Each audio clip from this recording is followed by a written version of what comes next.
আমার স্ক্রিনের উপরে দেখতেছেন যুদ্ধ নিয়ে নিন্দা জানালো আমাদের বাংলাদেশ থেকেও। আর কিছু পারে আর না পারে ভাই, নিন্দা সবাই জানাইতে পারে, নেতা খেতা ফেতা এন্দা লেন্দা গুড়া সবাই কিন্তু নিন্দা ভালো মতনে জানাইতে পারে, আর কিছু ফারক আর না ফারক। কিন্তু একবার চিন্তা করে দেখছেন আমাদের এতটুকু বাংলাদেশটারে কোনো মতে যদি কোনো দেশের সাথে আমাদের শত্রুতামি লেগে যায়, তাহলে আমাদের একটুখানি বাংলাদেশটারে কি করে আমরা রক্ষা করব? কি আছে আমাদের? আছে কিছু? আমাদের কিছুই নাই, শুধু আমরা নিন্দা জানাইতে পারি, এটাই আছে আমাদের। আমাদের এই বাংলাদেশটা কিন্তু স্বাধীন হয়েছে আজকে অনেক বছর হয়েছে। কত সরকার আইসে গেছে, আমলিক আইসে, ফকরুদ্দিন আইসে, বিএমভি আইসে। আমি সবাইকে এই কথাটা বলতে আছি, তারা কি করছে আমাদের বাংলাদেশের জন্য?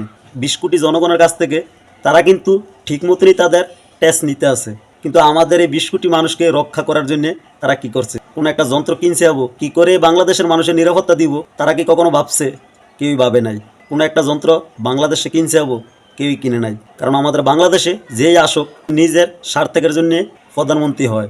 তো তারেক রহমানের কাছে আমার একটা রিকোয়েস্ট থাকবো, আপনি যতদিনই বাংলাদেশ প্রধানমন্ত্রী হয়ে থাকবেন, এই বাংলাদেশটারে রক্ষা করার জন্য আপনি কিছু একটা ব্যবস্থা করেন। বাংলাদেশের জনগণ ডাল দিয়ে হইলো ভাই খায় বাঁচতে পারবো, কিন্তু কোনো রকমে যদি কোনো দেশের সাথে আমাদের গ্যাঞ্জাম বেজে যায়, তাহলে সব মানুষই কিন্তু তাদের জীবন হারাইতে হইব। তাই তারেক রহমানের কাছে একটা রিকোয়েস্ট থাকবো, ট্যাক্স লাগলে ট্যাক্স আরও নেন, জনগণের ট্যাক্স দিতে বাধ্য, তারপরও জনগণের নিরাপত্তা দেওয়ানোর জন্য কিছু একটা করেন।